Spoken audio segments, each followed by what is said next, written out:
সৎপাত্র। লিখেছেন সুকুমার রায়। শুনতে পেলাম পোস্তা কি তোমার নাকি মেয়ের বিয়ে গঙ্গারামকে পাত্র পেলে। জানতে চাও সে কেমন ছেলে? মন্দ নয় সে পাত্র ভালো, রং যদিও বেজায় কালো। তার উপরে মুখের গঠন অনেকটা ঠিক পেঁচার মতো।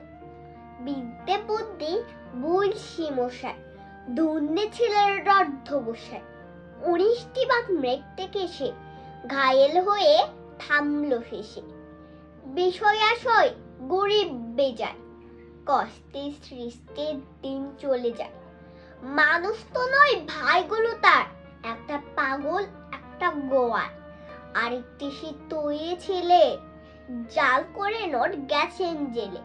কনিষ্ঠটি তবলা বাজায়, যাত্রা দরে 5 টাকা পায়।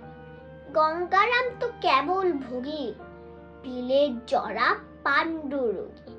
কিন্তু তার উচ্চ ঘর কংসরাজে বংশধর। শ্যামরাহিলি বড় গ্রামে কি যেন হয় গঙ্গারামের। যা হোক এবার পাত্র পেলে, এমন কেমন ছেলে।